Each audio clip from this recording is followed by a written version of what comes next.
It's 9:01 on my end, so I'm going to go ahead and get started today. Welcome, everyone, to the Water Energy Education Alliance Leadership Roundtable number 8. We're very excited to have you here today.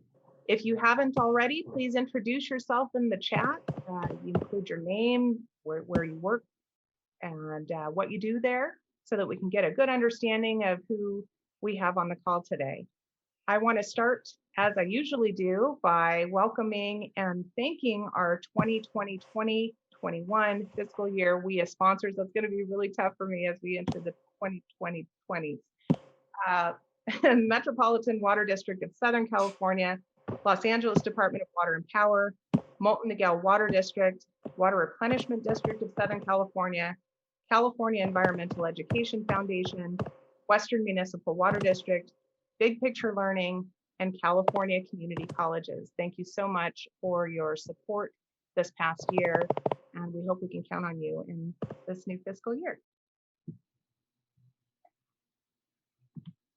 My name is Tiffany Baca. For those who don't know me, I am the Public Affairs Manager for the Municipal Water District of Orange County. I also lead the Water Energy Education Alliance. I've told many, and I'll tell our new folks today, if you have any questions or if you have any ideas or suggestions about the work that we're doing here or what we plan to do in the future, please reach out. I'm an email away. You can also connect with me on LinkedIn. And a few months ago, I've started giving a lot of presentations about WEEA because people are really excited about what this group is doing. And as we come together and start building more pathways and more connections, we're getting a lot of interest and a lot of people want to know more about it. So a few months ago, I started including a picture of something fun about my job, something interesting or unusual or different about my job. And there are actually a lot of pictures I can use, and I'm sure many of you are in the same situation. We do really have interesting jobs that provide a lot of new opportunities and new experiences for each of us. And I do this as a reminder to myself and to those who are doing great work recruiting students, to remind us all that we need to make sure that we're using the right language and the right images that inspire kids and interest kids to join the water and energy industries. While many of us have kids to put through college and a mortgage, our language is a little bit different. The things that matter to us are a little bit different as we get older. If we want to recruit the younger group of next gen water and energy professionals, we need to start making sure that we're using the images and the language that excites them most. So that's why I'm doing that. This is a picture of me touring San Jacinto Tunnel. They close down the tunnel when they do maintenance on the Colorado River. This is a very unique opportunity. Not a lot of people are invited to do this. And for those water wonks out there, we all know who Huell Hauser is. And Huell Hauser did an episode on California's Gold. And so Katie's going to drop that link in the chat if you're interested in what the San Jacinto Tunnel tour looks like. And it starts at about 16 minutes. I also wanted to introduce our WEEA leadership and support. On the left, we have Bill Andrews, Dr. Adrian Hightower, and Walter Zeisel. These guys have been invaluable to me over the past year. Bill is actually the founder of WEEA. He started this brainchild back in 2018, and he was lucky and fortunate to connect with Adrian Hightower and Walter, who work for two of the most powerful water and power companies, agencies that exist in this nation. And the three of them really built the foundation for WEEA. And luckily for us, while we were still very green a year ago, when we agreed to assume leadership, these guys have been with me every step of the way. And I know that I can count on them as we continue to grow and learn from each other. So for those of you who don't know, MODOC assumed leadership, or the Municipal Water District of Orange County, which is where I work, assumed leadership of WEEA a year ago at the beginning of a pandemic, because I don't know, we're crazy. People's budgets were cut, schools were closed, and we just weren't sure where we were going to take it from here. And we've done a really great job. We're really proud to say that we now have a year of leadership under our belts. So this is our third meeting and our final meeting of that year. I want to introduce Sarah Wilson and Katie Vincent. Many of you know Katie Vincent because one of our deliverables for last year was to hire an education program assistant, and we did that, a part-time assistant. We did that.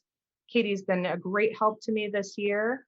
We had a full-time position open as an assistant for our entire public affairs department, and we've promoted Katie to that position. So Katie is no longer specific. Yes, we have no fear of losing her. She is working and supporting our entire public affairs department. So now that we have a year under our belt, we understand what we're up against. We have some foundation of our own and direction of our own. We're bringing in our entire public affairs department. This is just going to be, WEEA is just going to be something that we do that is incorporated into our daily work. So I wanted to introduce both of them. They're on the call today. Also introduce our regional leads. It became very clear as WEEA grew and expanded that having a regional group was fantastic for Southern California. We can all learn from each other, see what other people are up to.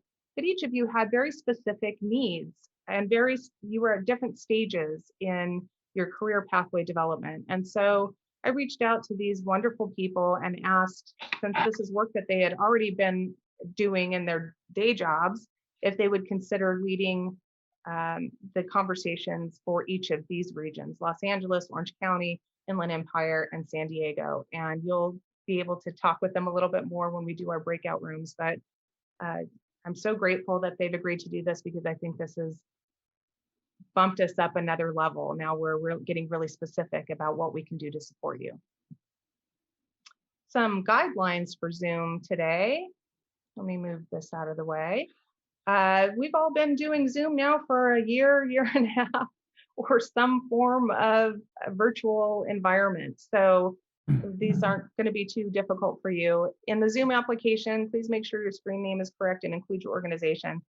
This is really important because if you have a question or someone has, make a comment, it's so much easier for us to call you by your correct name instead of a phone number or your spouse's name, which we have actually encountered a lot over this last year. So if you can just make sure that you change your name to your name and your organization, that would help us out. We ask that everyone remain muted unless presenting or asking a question, and reserve the chat for comments. We do encourage you to interact with each other. So if there are conversations that are going on in the chat as we continue our presentation or we continue this program, please feel free to reach out and interact with each other. And also raise your hand using the Zoom application if you'd like to ask a question. And Sarah and Katie will be monitoring the chat and the raise hand function as well as the waiting room. We'll make sure every voice is heard. Our agenda looks like this: 9 o'clock, welcome and introductions, which I'm doing now. 9:15, a leadership update. At 9:25, our speaker presentation. 10:10, we'll be doing Q&A. 10:25, we'll take a break for 10 minutes and then come back for good news and announcements. 11 o'clock, we'll do the regional breakout groups, and the regional leads will share out their impressions and what they've gathered at 11:45. And at noon, we'll close for the day.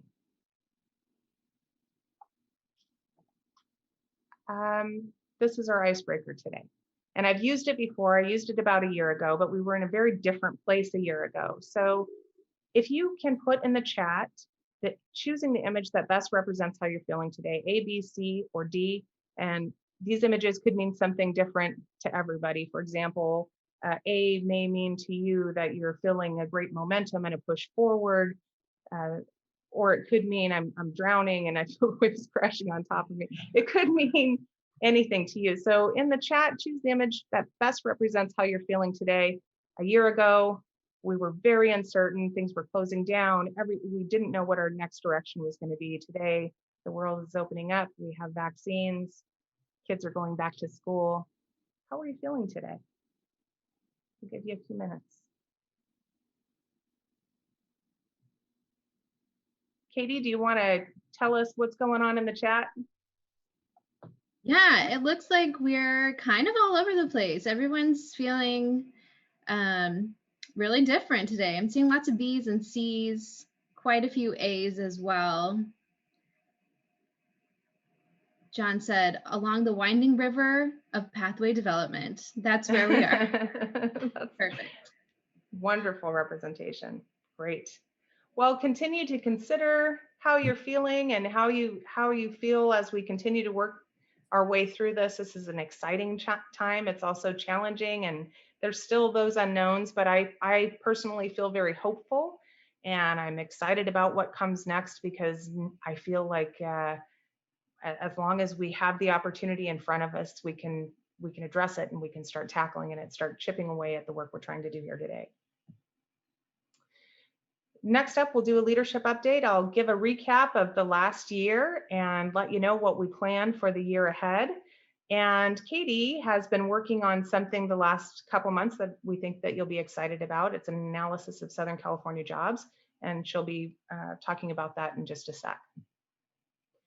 Our 2021 deliverables. Let me move everyone out of the way. We're very excited to say that we have accomplished all of our deliverables, and this is a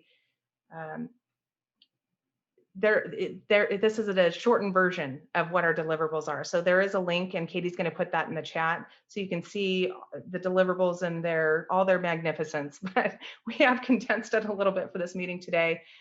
We have hired one part-time education and fund development expert, which I talked about. Katie was our hire. We've grown the Alliance. So excited to say that today, and it looks like we have 57 online, which is what we kind of anticipate when we do virtual, but 77 people registered. So everyone's going to get a copy of this presentation. They're going to get a copy of the recording and any of the extras that we have for you today, anyone who's registered. So to me, that means that everyone is going to see this, or everyone's going to get the gist of what we're doing here today if you've registered, which is important. 77 people registered, 22 new people to the conversation, 53 different organizations represented across Southern California. And that's a 30% increase from where we started a year ago. So we've grown the Alliance. We've expanded the formation of partnerships. I'm excited to say that I've heard from each of our regions, and everyone's doing great work, and they're working with each other, whether they had started something and brought in other people to the Alliance, from the Alliance, or they're having conversations with people that they've met here. There is movement, there is action, and we're excited about that. Convening 2 WEEA Leadership Roundtable meetings. This is our third. I asked you guys at our last Leadership Roundtable meeting if 2 was enough, and you said no. So we said, all right, well, let's figure out how we're going to do another one. And I think we're going to end the year with a bang with our speaker here today. Providing quarterly progress reports, which we've done, consulting with sponsors on what their needs and expectations were, which is we've done, and supporting the creation of regional advisory committees, which you've done or have started, but we've also divided the work that we're doing here between the regional leads. So to us, that's a big win, and it's provided a lot of momentum and clarification as we move forward. In addition to all of those great things, we have also focused on a branding and outreach effort. I am the public affairs manager for MODOC. We're an award-winning team, and we've done a lot to make sure that people recognize this brand, understand that we're serious because there's a visual there, and there are official documents. So I created the logo that you see and that we've been using. We also have a web page, and we created a promotional video, which we've been showing over the last 7-8 months, that describes what this group of people is and what we're trying to do. I have provided several presentations, talked with people throughout Southern California. I've written a lot of articles for ourselves and then for others who have asked for an overview. We've done social media posts. And so we have a very strong brand with WEEA, and we're very proud of that as well. And that's part of our accomplishments for the last year. We're moving into a new year, 2021, and we're ambitious. But I think with the added support that we have this year, we're going to be able to accomplish this. So I just mentioned that we grew the Alliance last year by 30%. We're trying to be reasonable about this, and the deliverable is to grow the Alliance by 15%. We're going to convene 3 leadership roundtable meetings. We're going to do them quarterly. This is what you want, and this is what we're going to provide. We're going to host 2 educator workshops, and you'll hear a little bit more about that in the good news segment. We're going to prepare an overview of SoCal water and energy jobs and make that available, and Katie's going to talk about that in a bit. And this bit of inspiration actually came from our speaker today, and it is to create a brochure that promotes water and energy careers. And we're excited about the idea of this. Graphics, language, communications, that's our gig. So we think that this is going to be a really great tool for counselors and teachers and ROPs to be able to hand students a brochure, a document that says this is what your future could look like. So that's happening this year. Develop an RFP or a request for proposals to solicit quotes for a WEEA microsite. Our page has been okay for this year, but we really have grown and we really have more to share. So we are going to build a microsite. But this year, because that is a massive project, as long as we understand what that RFP looks like, we go through the process to select a vendor, I'm happy with that. If we accomplish more, yay for us. If not, this is what we're focusing on. Film and promote 1 video highlighting careers and provide annual progress report for sponsors. Our deliverables are listed below. Katie's going to share that in the chat.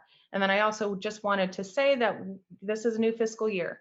So we are also asking for consideration for sponsorships, and there are different levels. We're going to share that sponsorship package in the chat for you, but this is how we're able to accomplish all of these things.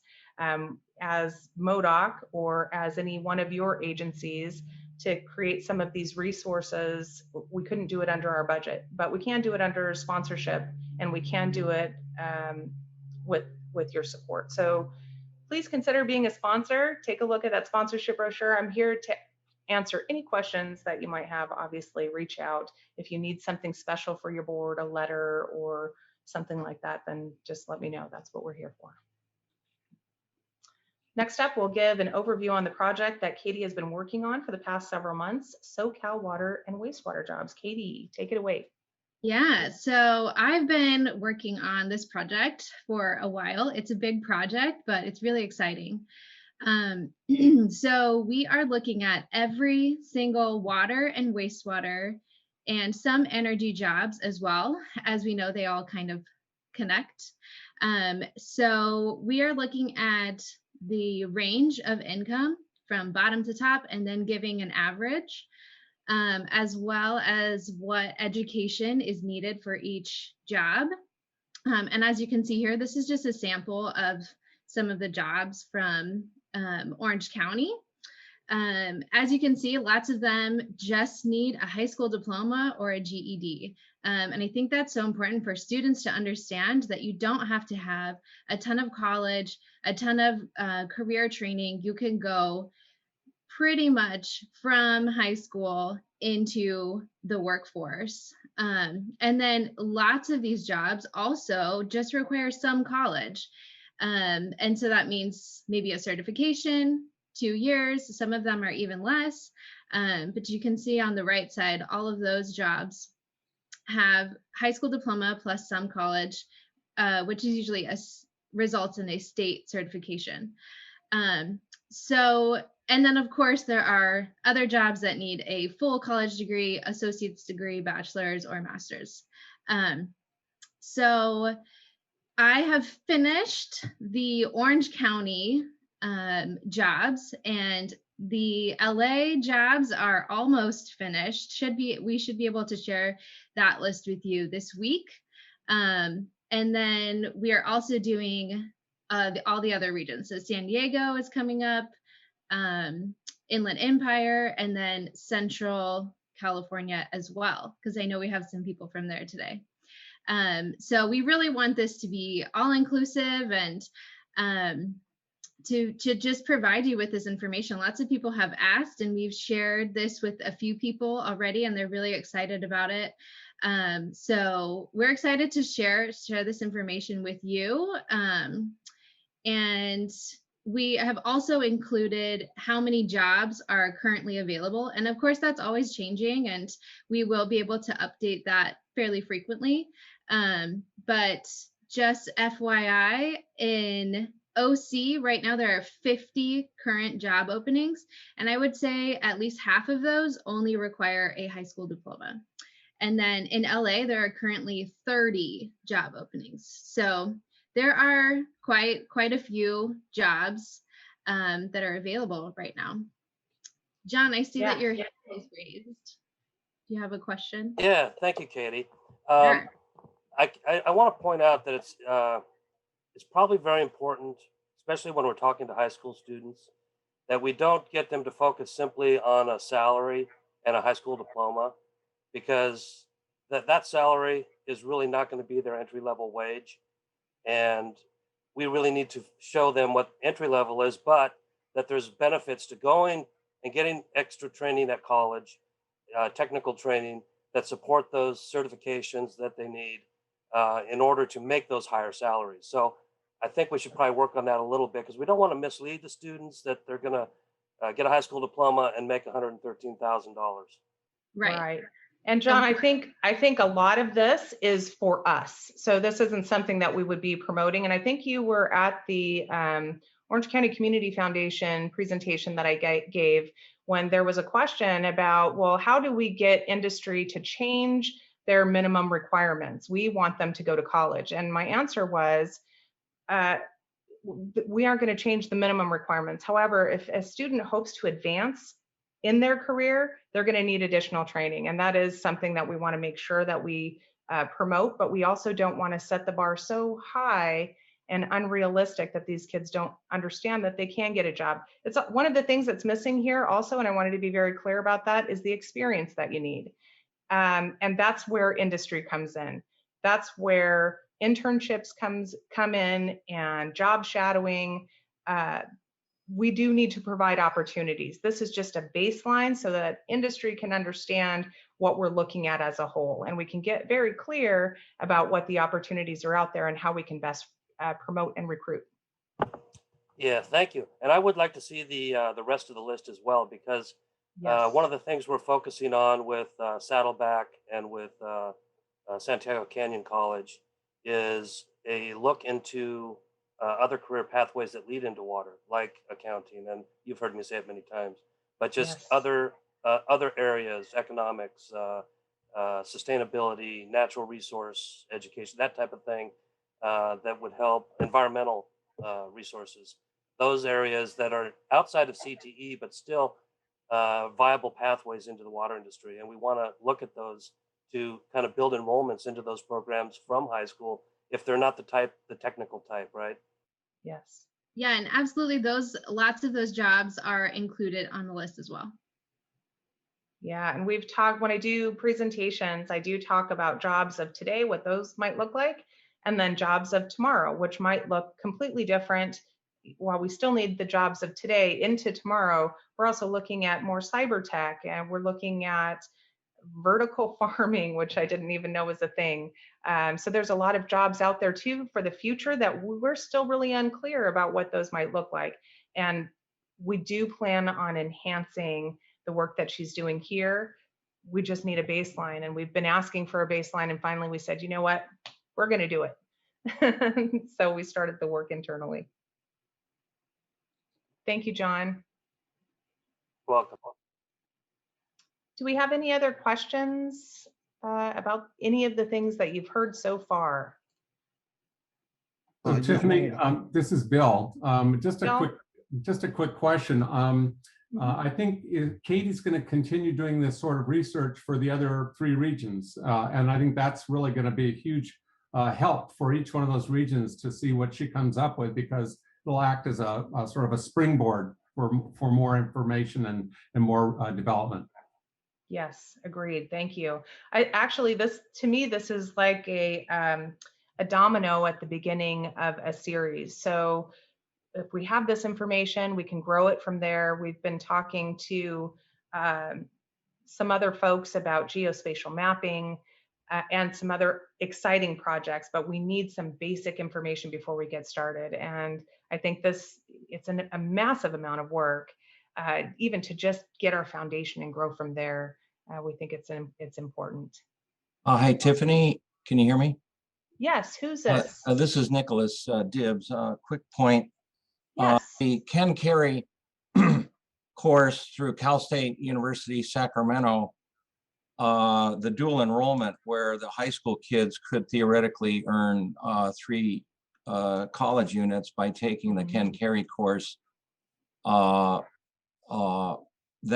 should be in the mix somewhere, that the programs could provide that at the high school and they get dual credit, both high school and college credit. So I'm just throwing that out. And then I did do a chat asking Tiffany if we can we get a video or can the group get a link to share this meeting that's being recorded with those that can't attend, and also a copy of the chat, because there's so much wonderful work and information being shared in the chat, and I can't keep up with it all. So you and me both, Nick. So thank you, and thank you to you and everybody on the team for doing this. So thank you very much. It's our pleasure. It's something we're pretty passionate about, as you can probably tell. And yes, everyone's going to get a copy of the presentation. They're getting a recording of this meeting today, the chat, and any additional handouts. So you don't have to worry about keeping up.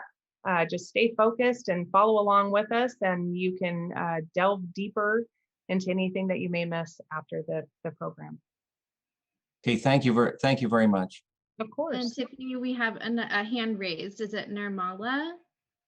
Yes, hi. I just had a quick comment on the branding and outreach. The pictures I saw, I just wondered if you had considered putting some people of color on that. Oh, absolutely. And you can't see, actually on the WEEA sponsorship level, there are people of color. And as you see through our presentation, that is something that we are very particular about. And if you take a look at our YouTube video that explains what this group is, and we encourage you to do that, we absolutely want to make sure that we're diverse. We include everybody, because all California students should see themselves in these careers, no matter what your background, no matter what your color is, what your preference is. You should see yourself in these jobs. They're very good jobs, and they help support a lifestyle as well as the economy. So absolutely, it's a great point, and we are doing that work. So please take a look, and I'm very interested to see if what your impressions are when you take a look at the video. Thank you for that. Thanks. And then Walter, your hand is raised. Yeah, hi everyone. Just quickly, I just wanted a thought was that at least in Los Angeles, in our experience, and I think also in the school district, LA Unified, and Michelle Elias is participating, so she could probably add some information. But I think the goal or the thought is that we're not expecting a lot of the high school students to get jobs with the utility, at least with our utility, right out of high school, but to encourage them to take, go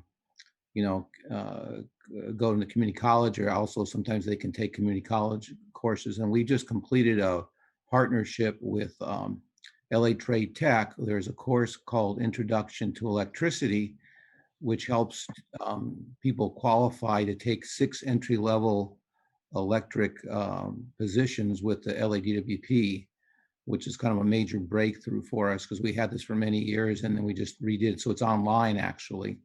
But, the other thing is that they have to compete, that, whoever takes the exam, you qualified to take the exam, you also have to compete with people for experience. So generally, we don't hire people, tend not to hire a lot of people out of high school. And then also in the military, same thing. So a lot of times they have to get other experience first before they're able to work for us, at least so far. Some of our HR people can probably expand on that, but I think I think we're looking for a pathway so the kids, so that the water and electric industries are on their radar, which a lot of times aren't. And there's not a lot of high schools that have the CTE pathways and utility, environment, and energy. Agreed. So I think that's one of the things that one of the main things we're all sort of working towards. Yes.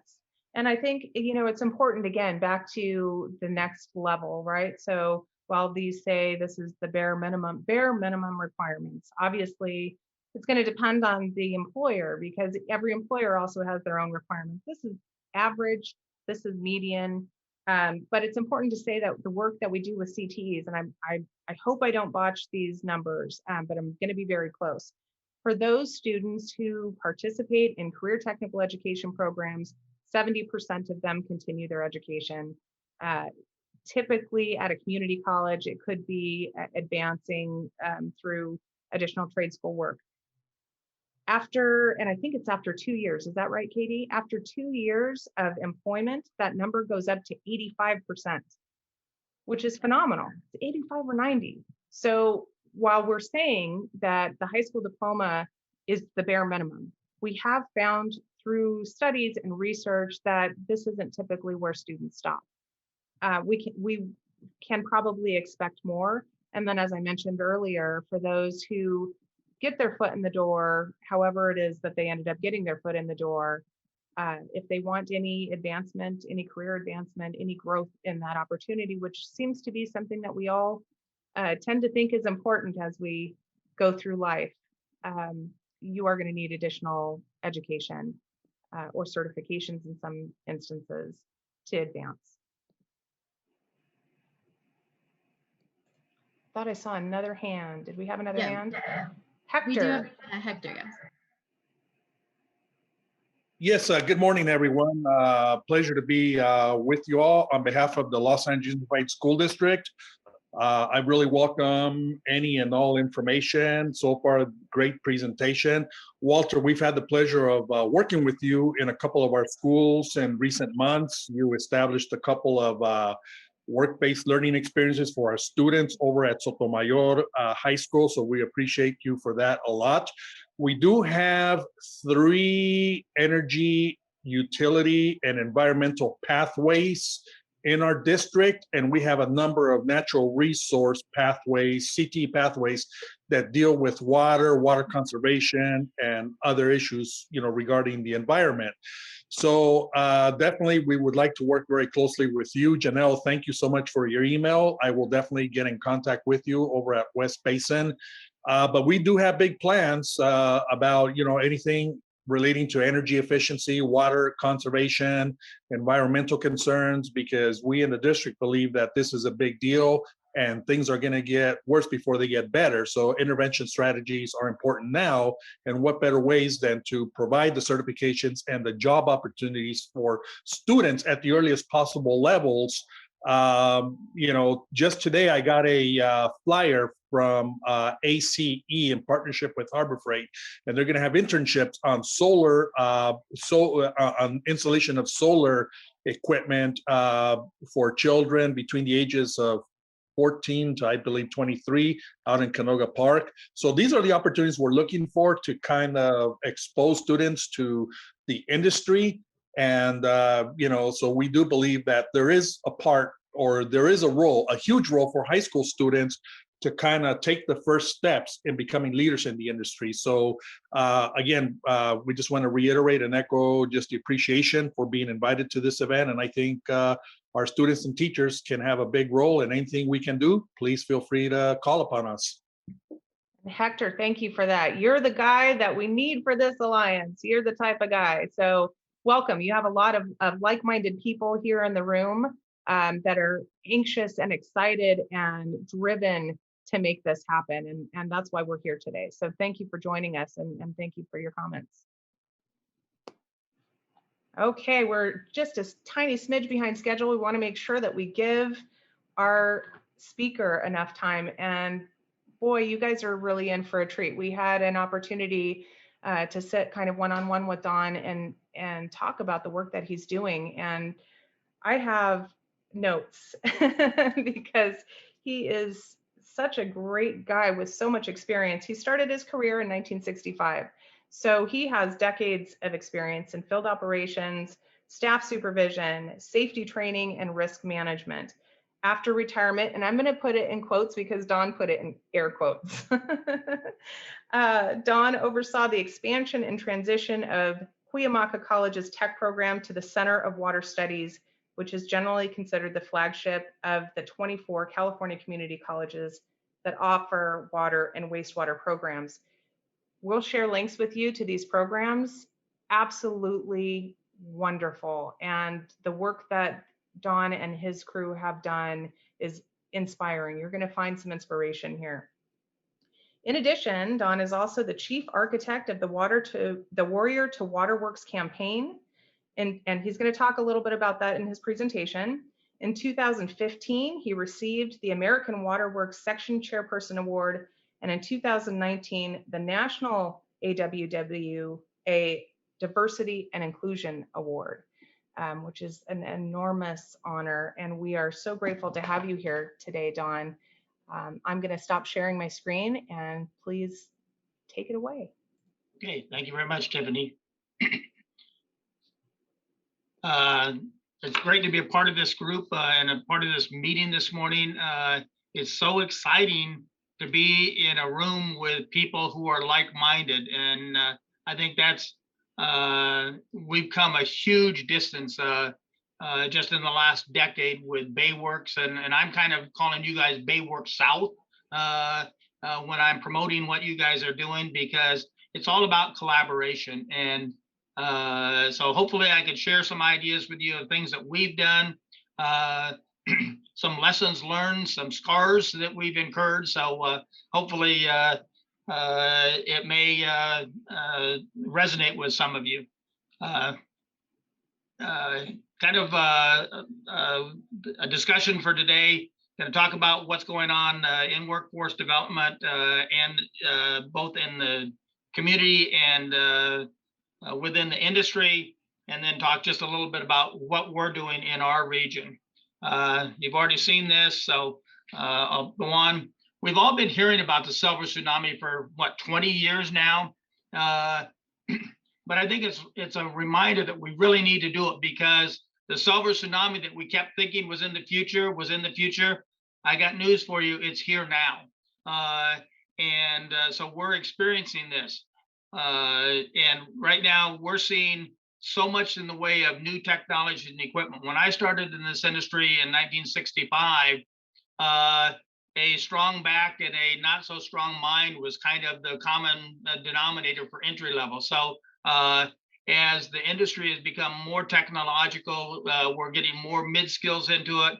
And you know, it's something that we really need to do. I think the other thing that's really important, and is the focus of this group, is that if we want the best talent in this industry, we can't do what we've done for the last 30 years, and that's wait for the right people to stumble into these jobs.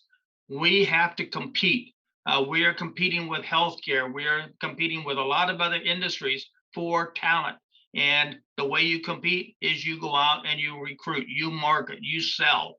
And that's something that we aren't very good at, or haven't been very good at as an industry in the past.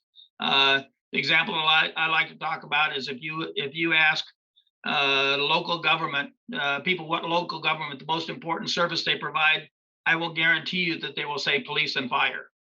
And then my next question is, when was the last time did you have to have a fireman come to your house, or when did the police respond to your emergency? I'm not downplaying what the importance of what they do, but what I'm saying is that we need the public to understand that the services that we provide are absolutely essential, and our safety services just as much as police and fire. So it's kind of the way. When I say it's happening in the silver tsunami is happening, one of the things that we did in 2018 was we surveyed the water and wastewater agencies in San Diego County. And what we found was that 3.3 million people in San Diego County rely on about 4,500 of us in the water and wastewater industry. That's a phenomenally small group to support such a large population. And it really reiterates how important what we do is. In San Diego County right now, we're experiencing a 10 to 11% turnover in our water agencies. So right now in San Diego County, we've got over 450 jobs that will have to be filled within this next upcoming years. Over 250 of those are with the City of San Diego Public Utilities Department alone. So these vacancies aren't something that are down the road. These are vacancies that are there now. In 2018, when we did this study, we were looking at a 3% unemployment rate. And at that time, what we were seeing was that the 4,500 people in this industry were rotating in among the agencies. So somebody would have a SCADA supervisor that retired. they would hire a SCADA tech from somebody else, or a SCADA 2, which would have to hire somebody to replace that. And so one job vacancy would often result in 6 or 7 different personnel moves. So we're basically competing with one another. And in many cases, we got into bidding wars. And so about that time, the general managers got together and said, you know, this is crazy. We're bidding against each other. We're competing against each other for the same resources. We need to figure out how to work more collaboratively. We need to figure out how to bring new talent into this organization.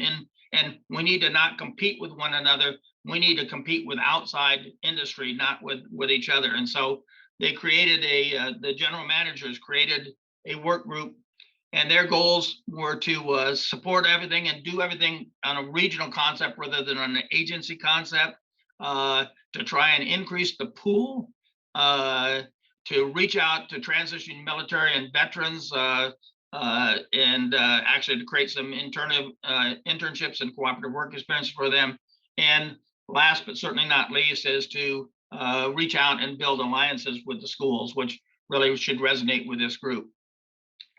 One of the first things that they did was created a website. And so now we have what we wanted is a one-stop website. Also, we're putting together marketing materials so that when we go to job fairs, instead of each agency having a booth or a desk or recruiting, we're recruiting as an agency group. So we're promoting hundreds of jobs in this industry rather than one job here and one job there. And we think this is going to help us a lot in our recruitment. This is also builds on us. We've talked about internships and how important they are. I think that everybody that was talking earlier, Walter in particular, about let's not be unrealistic in promoting and saying, hey, you can go from high school straight into one of these jobs and earn $60,000 with no prior work experience. We need to understand as an industry, most of the general managers in this industry and the top executives come out of either finance or engineering. And those folks are not risk takers. So basically, we are very, very thorough in our hiring processes. We're very careful about who we hire and turn over a $50,000 or $60,000 or $70,000 piece of equipment to drive in a uniform. So getting some hands-on experience is essential for people to realistically be able to compete in this world. And so for our internship program, we've been doing this since 2006, and it's been very, very successful. Almost half of the interns don't even finish their 33-week internship program. They're actually hired out of the program before they finish. But basically what it is it's a 33 weeks. We have 1 week of orientation, and then they go through 4 different rotations at 4 different agencies. So they might work for the city of Escondido at a water treatment plant, the city of San Diego at a wastewater plant, at Vista Irrigation District for systems operation. So they work in large agencies, small agencies, municipalities, special districts, and through the various disciplines. So they get a very good, well-rounded picture of the industry, so they can make some better career choices. In addition to that, they basically get a series of 8-week-long job interviews, because instead of a 20-minute or a 30-minute interview, they have 8 weeks to impress people at an agency. So it establishes a network, and they get 33 weeks of paid experience. They're earning $15 an hour right now, and they can work anywhere between 16 and 27 hours a week. So it's a great opportunity for young people to try and get the job experience. Because as the chart that Katie shared with us shows how many of those jobs, even the minimum requirements for many of the jobs is some college. And really the perfect fit for this industry is the California Community College system. And I will tell you, out of the chancellor's office, the chancellor of the state of California, the previous one, vice chancellor for economic and workforce development, really came out of the power industry. And so she was very receptive and knowledgeable about the importance of the public utility sector. And so she made a commitment that the California Community Colleges want to be the education and training partner of choice to the water and wastewater industry in California. And so we've been around for 100 years. Really, we focus on that technical skills, entry-level, blue-collar the community college has started by offering a lot of internships with trades. And so we're really a great fit for especially the blue collar entry level field operations education that you need to compete in this world. And as I said, we have over 20 of our campuses do have water and wastewater technology programs. We here in San Diego County are really lucky. Our program started at San Diego Junior College back in 1960. So we just celebrated our 60th anniversary of waterworks training. And Palomar College, immediately to our north, started their program in 1971. So we have two very long established, very well respected programs here in San Diego County. We'll tell you a little bit about our program. Like I say, we're the oldest and most comprehensive in the state. We currently offer 6 different areas of specializations, basically majors within the major. In response to the new advanced water treatment operator certification, that's a joint venture between AWWA and CWA, we're now in the process of developing a 6th or 7th area of specialization to train and get people up to certification, so that when, like the San Diego Pure Water program, which anticipates by 2035 being supporting about 40% of the city's drinking water is going to come from reclaimed wastewater. We'll have people that have certificates, certifications, and in some cases, associate degrees in advanced water treatment.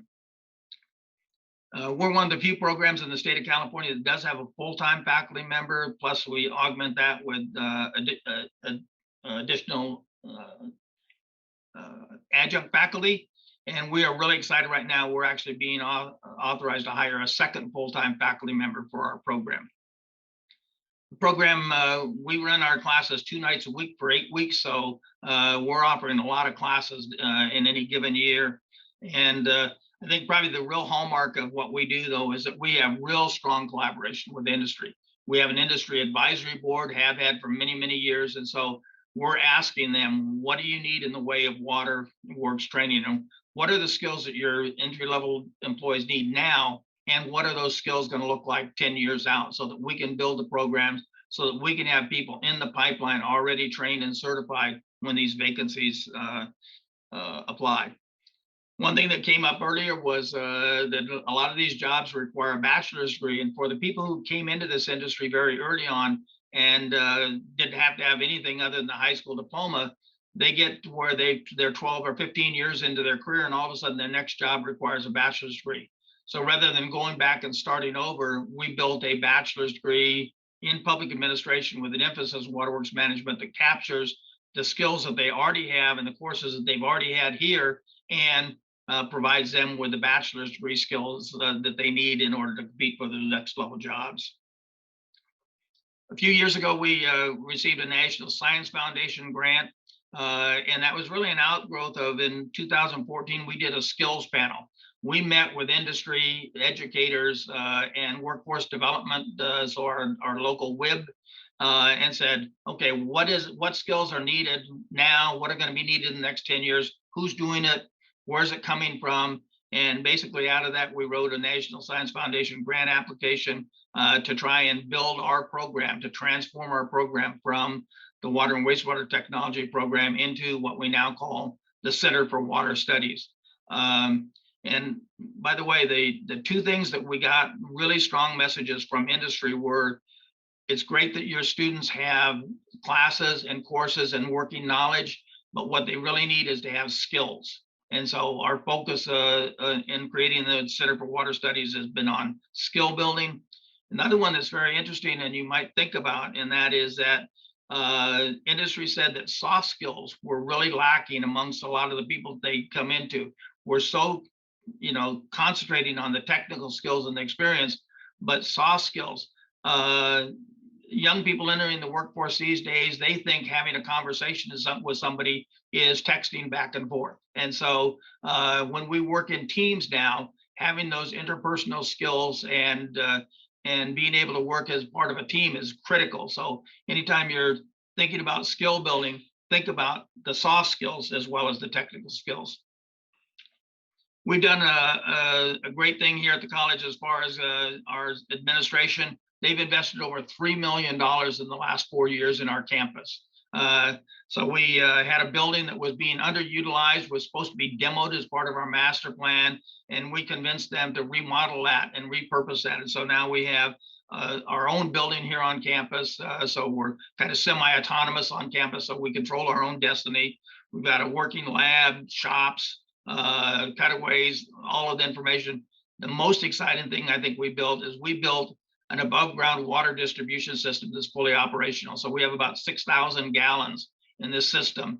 And instead of trying to explain to our students what the waterworks infrastructure looks like, we actually took what was under the street and brought it up above surface so that they can actually see the valves and pipes and all the fittings. And so they're actually able to do and perform a lot of the hands-on skills. So they can make wet taps, they can cut and bevel pipe, they can join pipe, they can take valves apart. So it's actual hands-on skill building.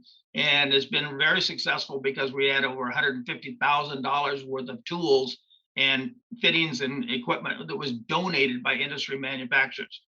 For example, I was at ACE 19 in Denver, and in the exhibit hall, I ran into the guy from Reed Tool Company, and I showed him a picture of our facility and what we were doing. He handed me a catalog and says, "Tell me what you need, we'll supply it." He says, "It's important for us that students know that Reed tools are a standard of this industry." He says, "We want your students to be experienced in operating the system and work with our tools." So basically, he gave me 3 of everything that I saw in the catalog. So our students have the opportunity of having the latest technology and skills out there. When we worked, in addition to the facilities, we also worked with our career and with our curricula. We, like you, I think it's important that students coming in see where what they're doing today leads to something in the future. And so we've mapped out some career pathways. And then one other thing that we did, since we have 29 courses in our program with 6 different majors, we put together basically a certificate, stackable certificate. So they'll take 4 classes and get a mini certificate. They'll take 3 more classes and get another one, take a certification exam, take 3 more classes, take another certification exam. And by that time, they have grade 2 distribution and treatment, and also have a certificate in that specialty. So again, it's making sure that there's a clearly defined map and roadmap with way stations in it and points to measure success. That's what keeps people bought in and staying with it. It's an ongoing process, but the more that you can do to steer people in the right direction rather than having this information just coming at them unorganized from different places, I think is really helpful. One of the parts of our grant that we worked a lot on is it's very unusual for a community college to do outreach and recruitment and actually go out and recruit in the workforce or in the public. Traditionally, California community colleges are open enrollment. They still are open enrollment. But rather than just say, okay, well, of the 11,000 students that attend Cuyamaca College, hopefully some of them are going to figure out that water and wastewater might be a thing. We're saying, no, we need to reach out. We need to reach out to high schools. We need to reach out to the military. We need to reach out to careers that are associated and recruit people to come into this industry. So one of the tools that we've done on that is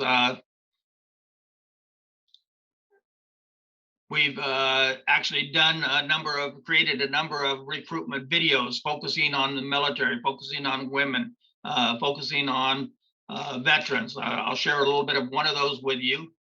Okay, that is one of 9 videos that we already have. So if you go to that link, you can see the ones that we produced. Actually, we were shooting one yesterday. We're shooting another one today. We're shooting another one tomorrow. So rather than just having a general video, we are targeting these for the specific audiences that we're trying to recruit to. So we're doing all the traditional things of job fairs and career days and those, but we're also reaching out into the community. And Don, I shared that link in the chat, so everyone can just grab it and take a look at your when you get a chance. Wonderful resources. One of the other groups that, as part of our NSF grant, is that we're reaching out to is our goal is to increase the number of women in our program. When you're looking at having to fill 11% of your job vacancies, we can't, as an industry, just say, "Oh, well, we're going to only recruit people who look like myself." When I'm recruiting somebody, I can't limit to say, "Okay, I'm only a white male that's over 40 years old can really do my job." We need to broaden our horizon and to take.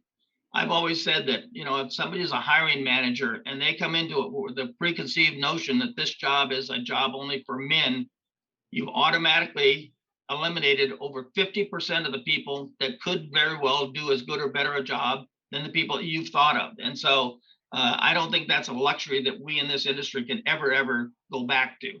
And that is that all of our jobs should be available to everyone. We're a very diverse state, and our workforce needs to look like the community that we serve. And so we've, over the last 4 years, we sponsored 4 different women in water symposia. We normally have about 250 women at each of these events. A few men do show up. And what's really exciting was the first 2 years that we did this, when we still had grant funding, we were able to reach out to the local high schools and provide buses and substitute teachers. So about a third of the participants in our first 2 symposia were high school students, primarily STEM students that were part of this project. The other thing that we're really excited about is that after the second of our Women in Water Symposia, a number of the women who attended said, "Wait a minute, we don't want to just do this once a year. We need to support a network and share information on a regular basis." So now on a quarterly basis, we have 80 to 100 women who get together and bring in guest speakers and special topics. So this Women in Water that we started here at the college now is spread and is alive and well within the waterworks industry in our county. So we're really excited about that. So we've been very successful, very happy with what we're doing. Tiffany mentioned that really one of my focuses right now is on recruiting, transition in military and veterans. And it's a real personal thing for me. When I started in 1965, most all of my supervisors and leads and the people that I really looked up to were the World War II and Korean War vets, that greatest generation. So I was going to college thinking I was going to get my education at college, and I was working for, beer and chasing around money. What I really found was that the true education that I got was from the veterans that were in the workforce. They'd take me under their wing and send me in the right direction and urge me and mentor me when I needed it. And when I needed it, they gave me a swift kick if I was doing stuff that was going to get them or me or my crew in trouble. And so those were great lessons. And so one of the things that I'm really dedicated to now is to try and rebuild a bridge between the military in San Diego County and the water and wastewater industry. We right now in San Diego County, we have about 130,000 active duty military personnel and about 250,000 retirees living in San Diego County. And so on an annual basis, 12 to 14,000 active duty personnel transition back out into the civilian life. And they can't live here in San Diego or even anywhere in California on their military retirement. If we want to keep that skill in California, we need to reach out and show them that there are great transferable career opportunities in the water and wastewater industry, and the skills that they have and the attitude and the work ethic that they learned in the military has a real strong place in this industry. So our goal is, in my perfect world, we would get military personnel who are in their last 12 months of their enlistment, get them interested in the water and wastewater as a second career, have them start taking a couple classes at night while they're still on active duty, or in best case scenario, there's a program called Skill Bridge by the Department of Defense, which allows active duty military to spend the last 6 months of their enlistment working full-time out in the civilian sector with all of their pay and benefits picked up by the military. The San Diego County Water Authority has 2 employees now working on that 6-month internship basically is fully paid by the military. And so it's a great program. So if you have military bases in your area, I encourage you to really look out to them as a potential source for your for future employees. So we've developed, again, recruitment videos, brochures targeting specifically them. We go to job fairs. We work very closely with our Veterans Resource Center on campus, where we have a retired Army and or an ex-Army and an ex-Navy personnel that are counselors there. And we hope to, now that the pandemic is coming to an end, we hope, and we're coming back on campus, we want to start hosting an annual Warriors to Waterworks Career Day here on campus, similar and is modeled after our Women in Water Symposium, which have been very effective. And so we have great hopes that that's going to help us in this area. Talk more specifically a little bit about high schools. Like I mentioned, we particularly reached out to high school students as part of the symposia. And that was not only to expose them to our program here at the college, but also was to expose them to some of the women who are currently working in this industry. So about I'd say about 60% of the people were already incumbents in the industry, but and then there were some potential job changers. But the opportunities we had were, for instance, the woman talking to the two students in the upper right-hand corner there. Tiffany, you may recognize her. That's Megan Schneider, who's one of your board members at MODOC. And so she was providing mentoring for some of the students down here. The center of the picture is 4 of our 7 general managers in the region. 7 of the agencies in our region right now are currently managed by women as the general managers of the organization. I will tell you that it didn't look like that 30 years ago or 40 years ago. So we are making some progress, but we still have a long way to go. But mostly what this is all about is networking. And it's so that people have a chance to see what these careers might look like and where they may go. What we did was we did outreach to the high schools. We worked very specifically with Grossmont Union High School District, which has the 12 high schools that feed our campus here at Cuyamaca. And we set up workshops for some of their teachers, tours for, during summer school. And then we did curriculum. When you hear about K-12 education and K-12 programs, I will guarantee you that about 95% of them are K-8 or K-6. They are not, there's very, very little out the way there right now in the way of curricula and resources for high school students, which is really problematic because everything that we're doing at the elementary school level is wonderful, and we should continue to do it to make students aware of the importance of water and what it means to all of their families. They take that message home to their parents. So, you know, raising our awareness, I think, through the elementary schools is key to that effort. And I applaud the work that you guys are doing. But the reality of it is that when a lot of decisions are made is when students are in 9th and 10th grade, they're saying, okay, am I taking college prep? Am I taking CTE? Where do I want to go to school? Do I want to go to college at all? And so that's where students and their parents are making those career life choices. And so it's essential that we have get our word out to that population. That's why I mentioned that in my perfect world, having every guidance counselor at every high school have a stack of brochures that basically when somebody comes in, they can say, oh, here's a brochure about the water and wastewater technology program in the industry. These are jobs in this industry. Have something tangible that they can take home and show their parents as to, hey, I heard about this new thing and it sounds interesting to me.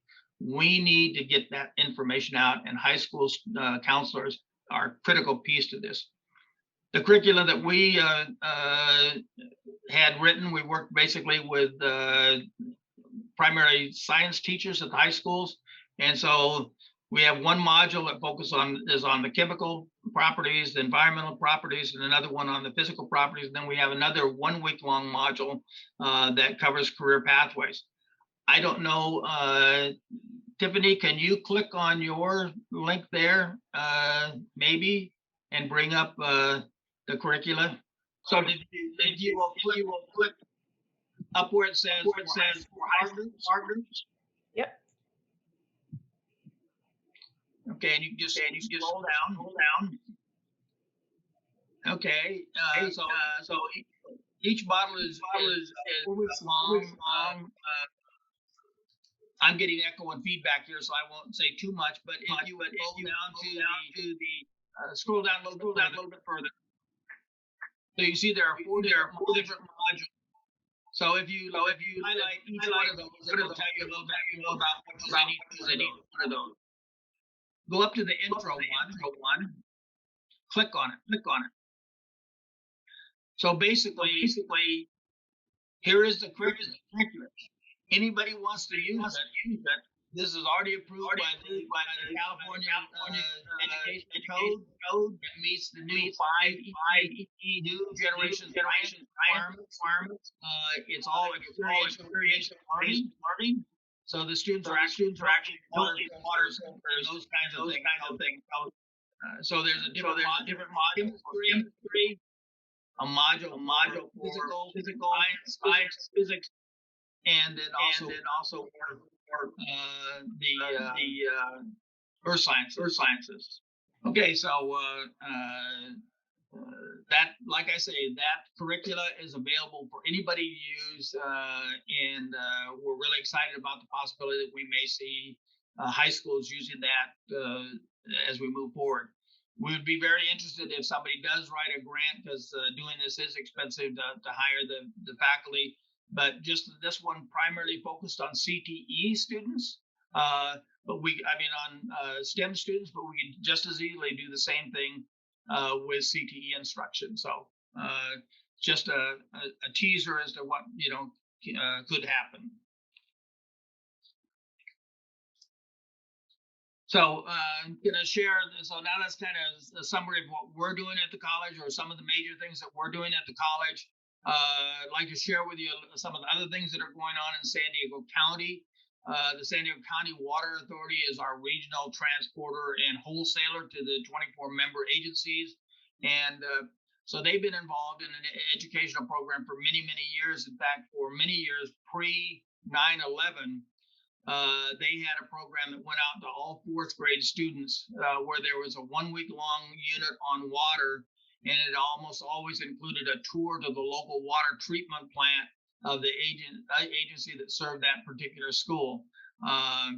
That program has been kind of scaled back, and so there are bits and pieces of it. Now they have a splash lab that goes out to the various schools. They do interactive labs, fun types of things. They have a permanent exhibit down at the Reuben Fleet Space Center in Balboa Park. They do a myriad of school assemblies. They work with the greatest County Board of Education science fair. And so they do some engineering awards. They also have a book that's called the San Diego Water Story. So they print these up and make them available to us. We give one of those to every one of our students in our program as part of their intro. And they also are made available to the general public as well as to the high schools that want them. So those are kind of the outreach programs that they are doing there.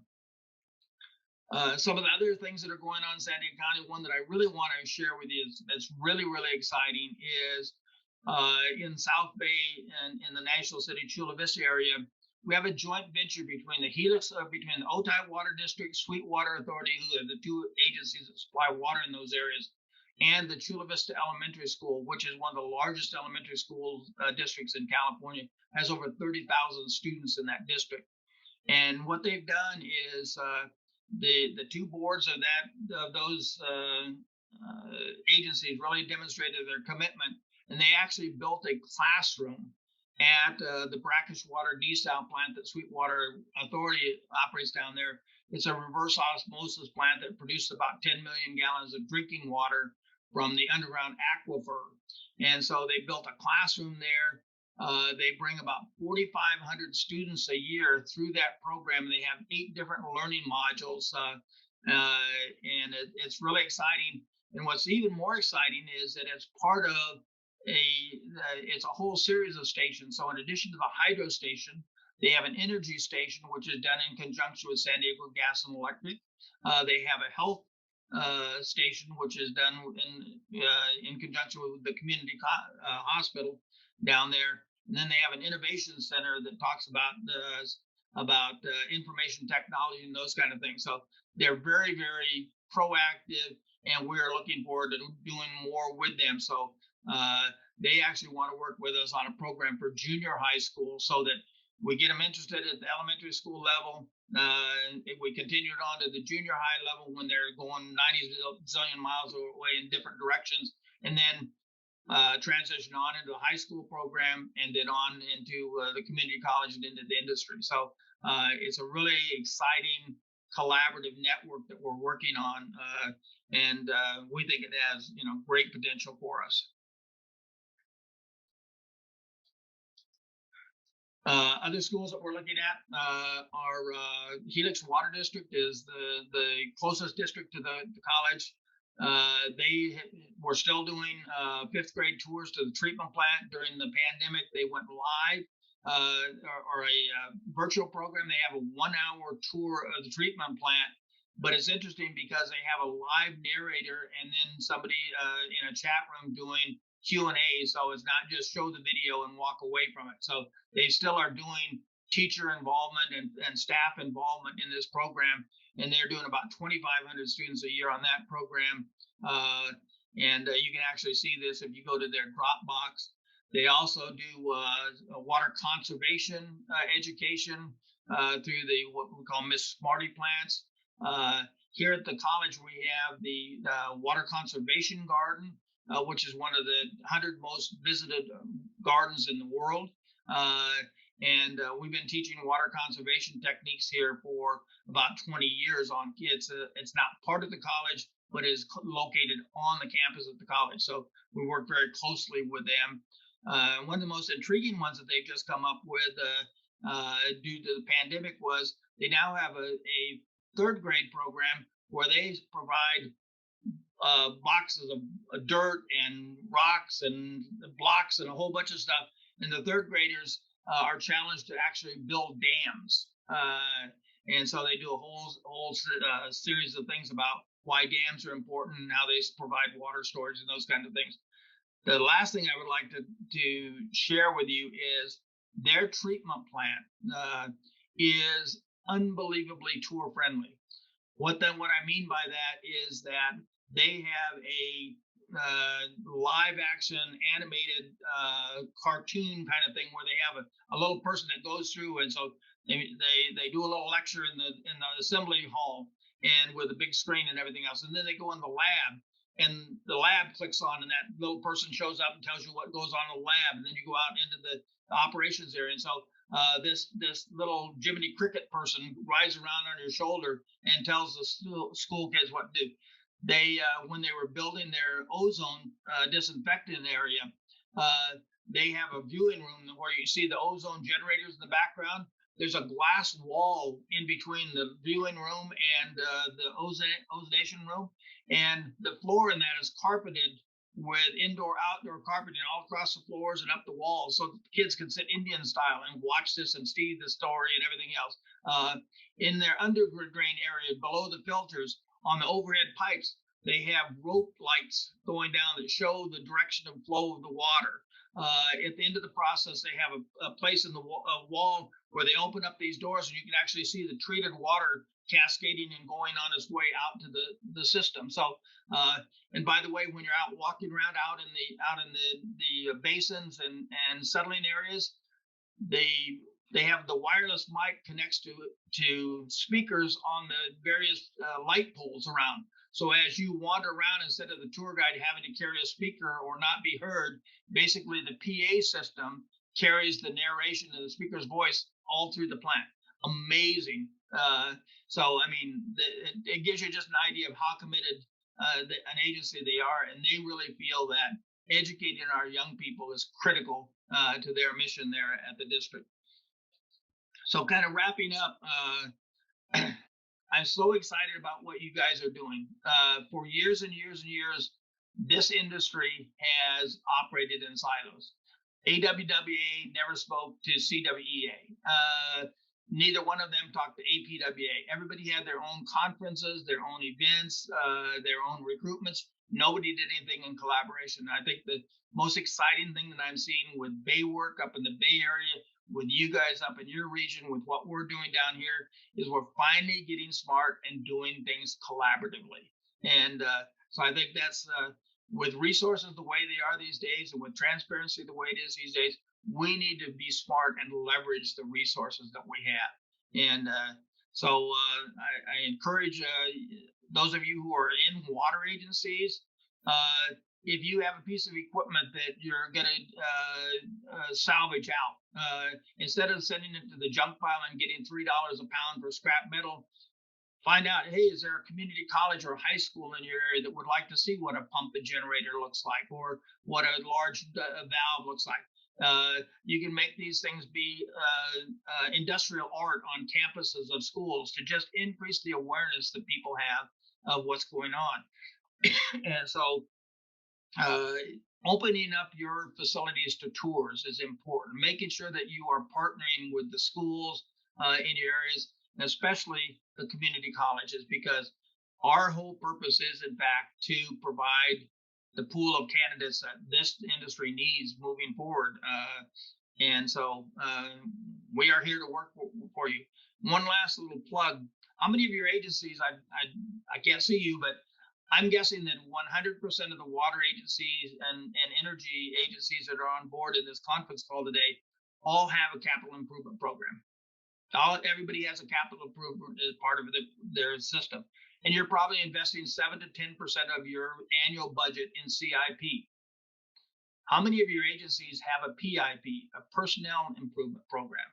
Are you investing in your workforce? If you build a brand new treatment plant, costs hundreds of millions of dollars, are you investing in the training to make sure that your employees know how to operate that plant optimally, how to maintain the equipment? And I don't mean just having a two-hour training session that happens and some people show up for and doesn't.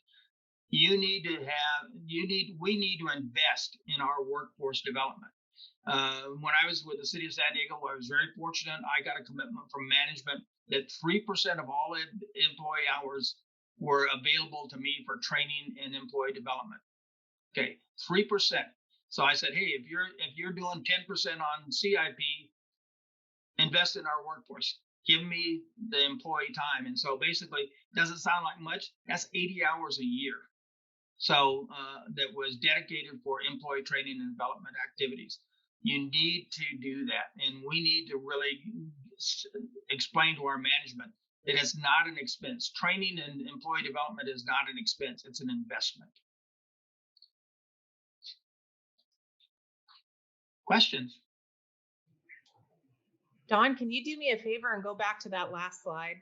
Yes. I'm sure there are a ton of questions, and I think this is very important for what we hope to do moving forward. This is going to be part of your regional breakout groups. I'm sure you're as inspired as I am, and it is what the next steps are. And thank you so much for not only giving a great overview of what you're doing and what you have done, your accomplishments, your successes, but what we can do today. So, questions for our speaker. Please raise your hand using the Zoom function if you have one. We have a lot of love in the chat. Absolutely. Kids at Helix will be great water stewards going forward. Engineering challenges are powerful and deeply supported by NGSS. Amazing work, so valuable. Goodness. Let's see, what else have we got? So many comments in the chat. Does anyone have a specific question for Don, other than he's awesome? That's why he's here. Thank you. Don, I have a question for you. So Rebecca actually brought this up and wondered if it would be possible for the people in this meeting to have a tour of your facility at Cuyamaca. I think that would be so valuable for the educators here and people who are trying to get their own program started, because your program is so amazing. Actually, that's very possible. When I drove on campus today, our campus has been closed for over the last year. when I drove on campus, there was a sign that said the campus is officially reopened on June the 21st, which was yesterday. And one of our campus security people was out there, waving to people as they were coming on campus, and was there to answer any questions. So if you'd asked that question of me a month ago, I would have said, yeah, sometime in the future, but actually now our campus is open and we can do tours. Awesome. Perfect. It looks like Kurt. Thank you, Katie. Yeah, sure. John, thank you. You are both inspiring, and I can't wait to learn from you. Could you talk just a little more about your efforts reaching down to the middle school level? We're committed to that, but we're not completely clear on how to do it. Yeah, and that's that's kind of a piece that we're going to be working on too, and we're hoping to meet with the Chula Vista Elementary School district, because they're on board right now as a future partner for us. So we haven't figured out what that's going to look like, where the funding is going to come for to do that work. But I think it's a piece that needs to be there. You kind of I have this Donnie Appleseed. I plant an idea out there, and then I go back periodically and water it, and most often I go back and also fertilize it on a regular basis by promoting it and talking about it and stuff. And so so I'm a big believer that we need to have a kind of an uninterrupted pathway. It starts at the elementary school level with awareness. At the junior high level, we kind of refocus on it and then at the high school level, that's when we get really down to the nitty gritty of career pathway. Thank you, sir. It looks like Nirmala, you have your hand raised. Yeah, hi. Thank you for this great presentation and all the information. I heard a lot of, I heard about internships, and I saw comments about funding that was available, like scholarships.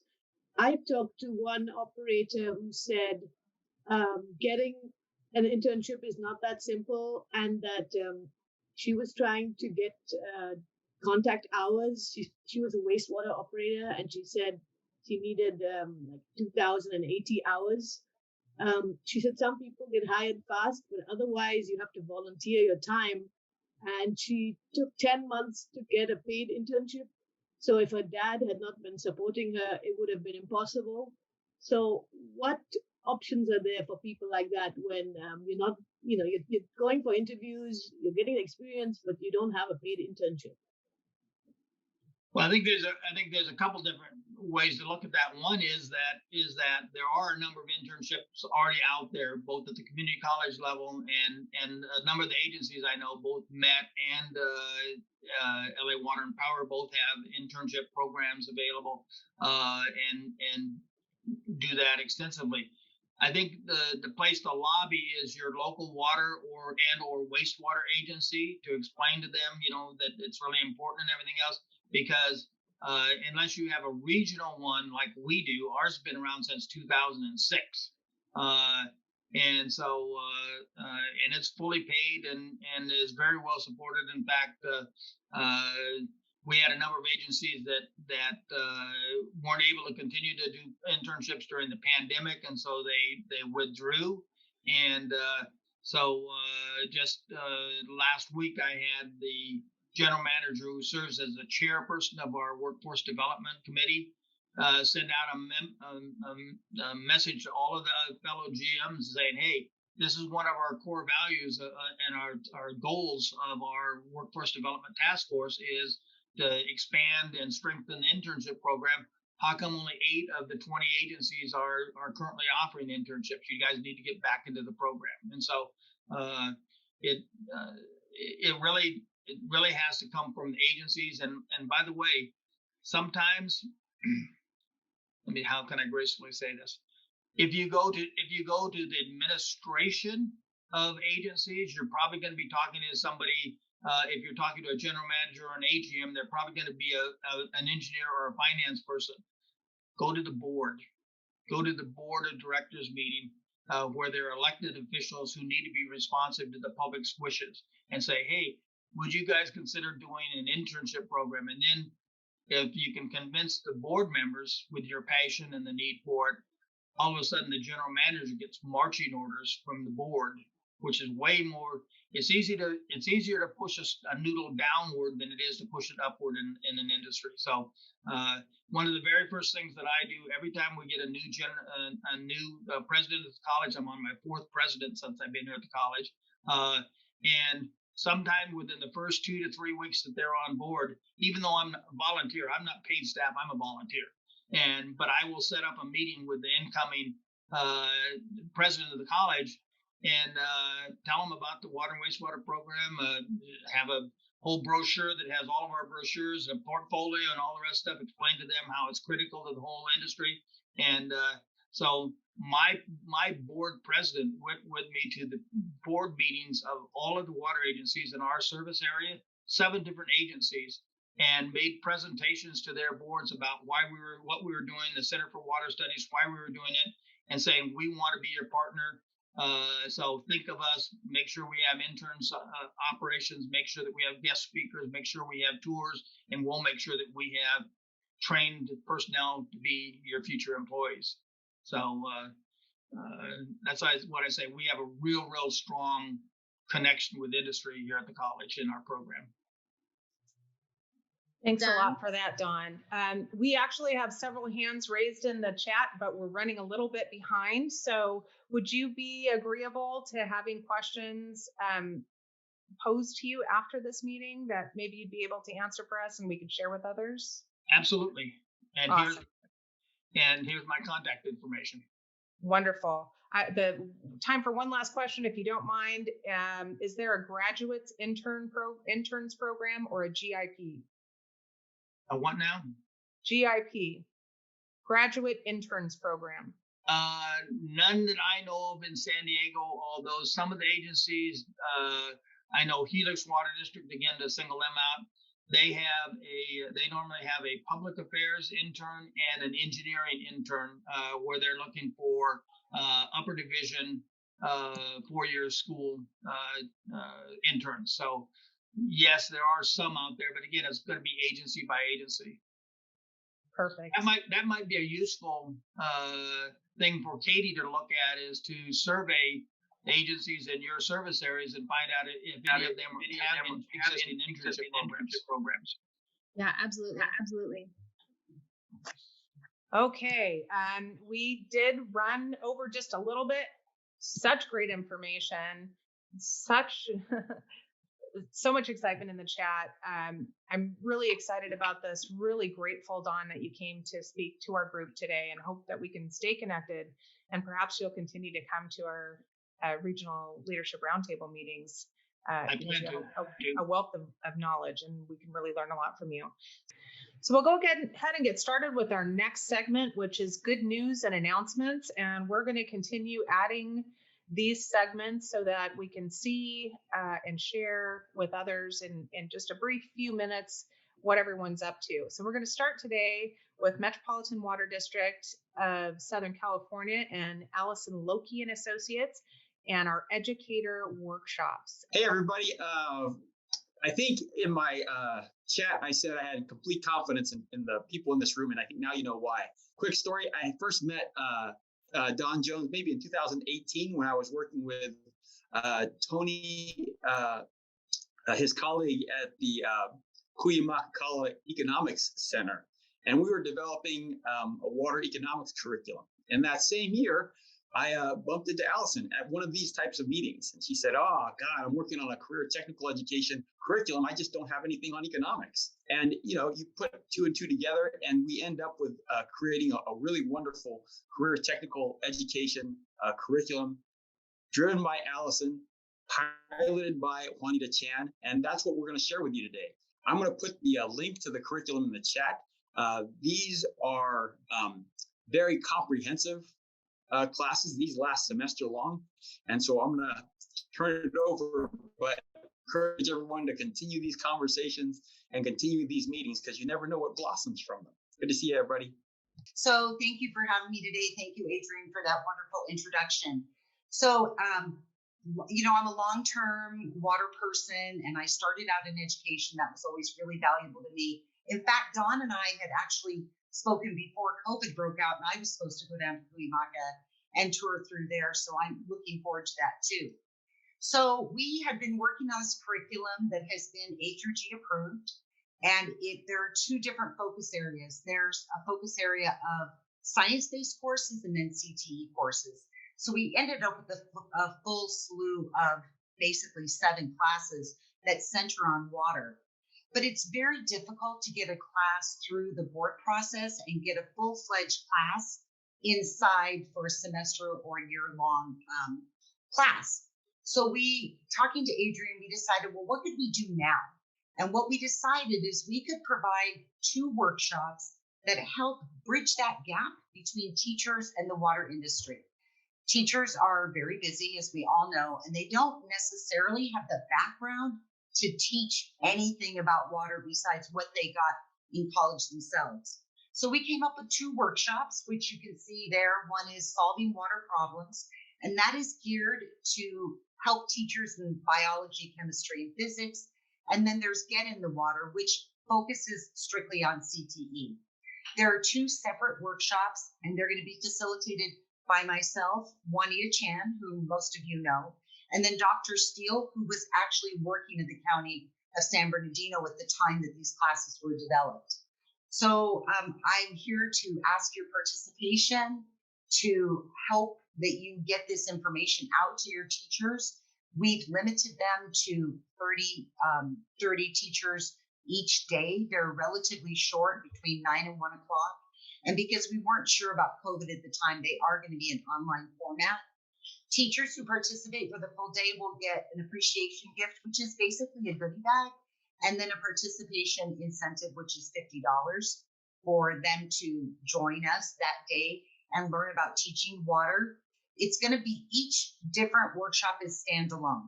So there'll be a general overview in the morning, just giving teachers some idea about the water industry and how water really works in California. Then we'll do subject segments. They'll walk away with a takeaway lesson, and we'll give them some future learning suggestions. And we'll still have time for a Q&A and a wrap up at the end of each one. We're hoping it's going to be fun and informative for teachers, and they can take this water information and a lesson back that they can share with their students. So we are just finalizing up the registration process.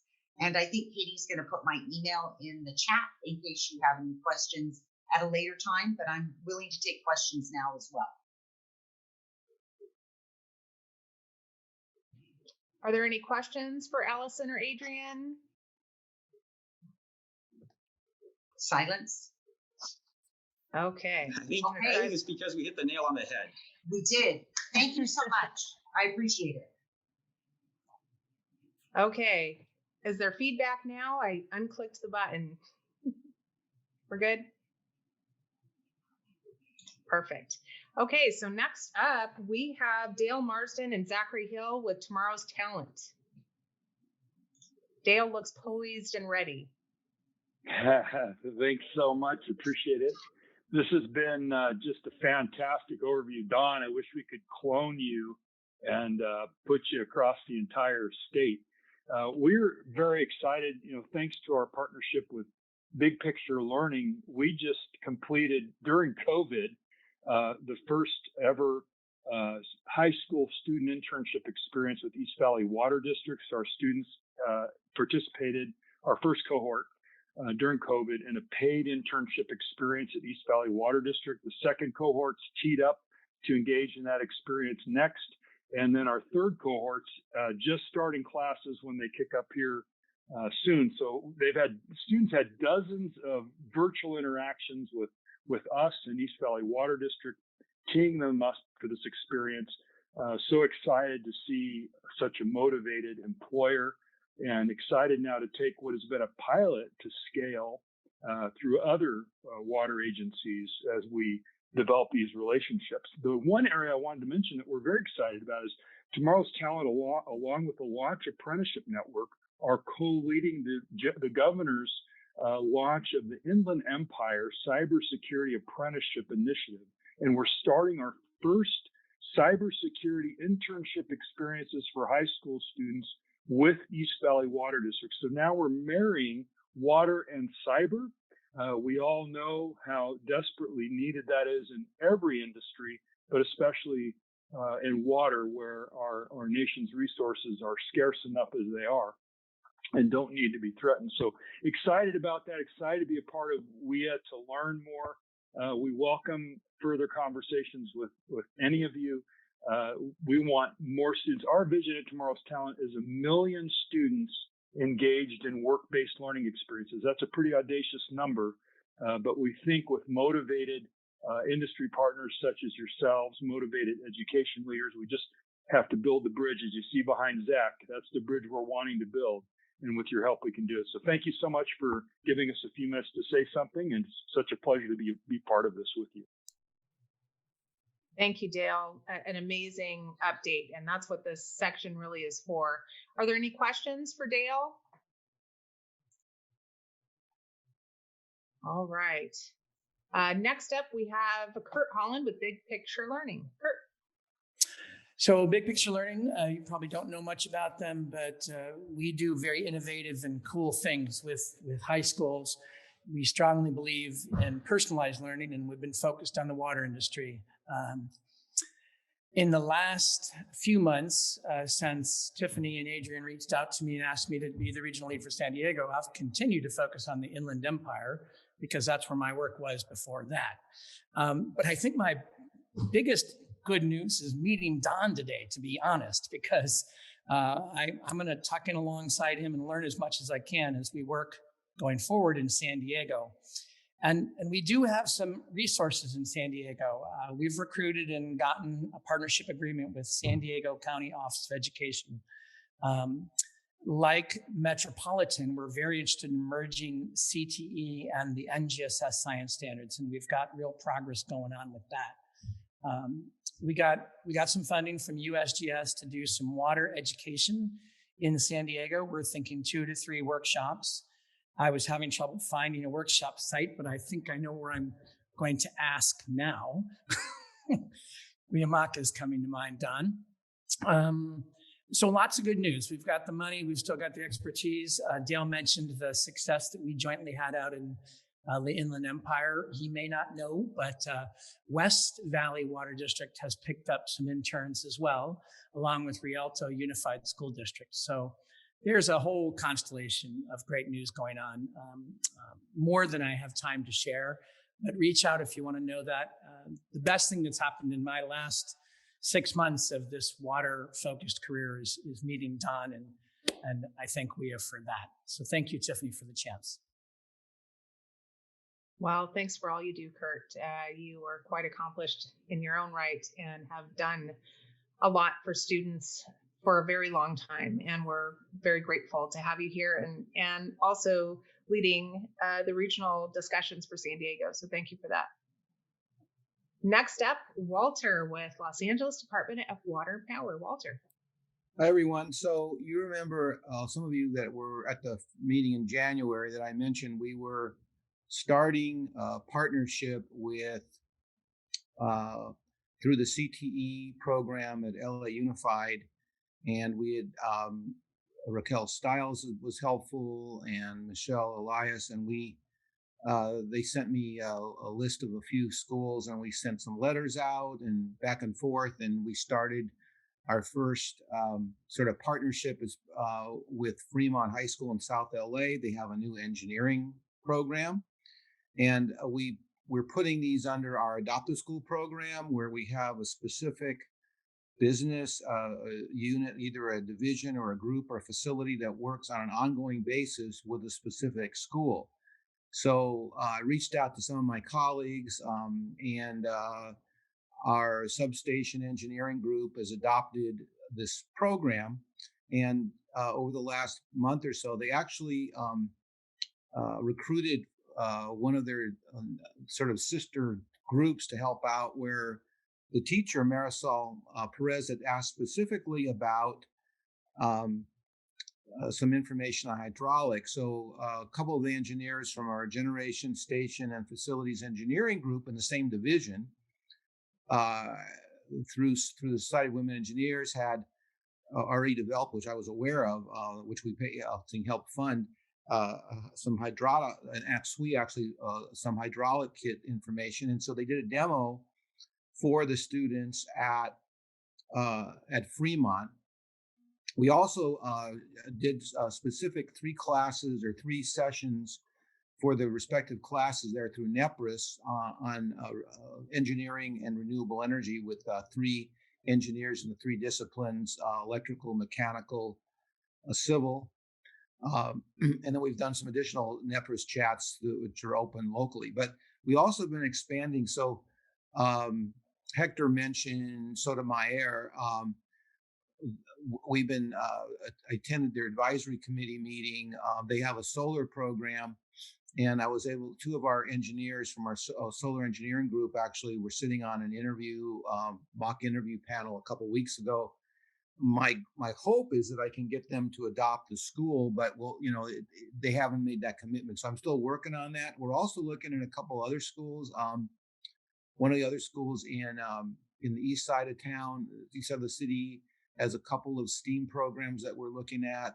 That's a possibility. Don mentioned, Hector mentioned another school, Marshall, which I'm not sure about. We'll have to see. But what I'm trying to do is, because we have to connect a specific division, group, or facility with a program under the adoptive school program, because there's a specific budget for it. That's sort of the challenge. So my division itself has adopted 2 schools, but it's, not CTE. There's a couple of elementary schools that we're working with. We have total in our adoptive school program, we have now 25 schools, 6 in the Owens Valley.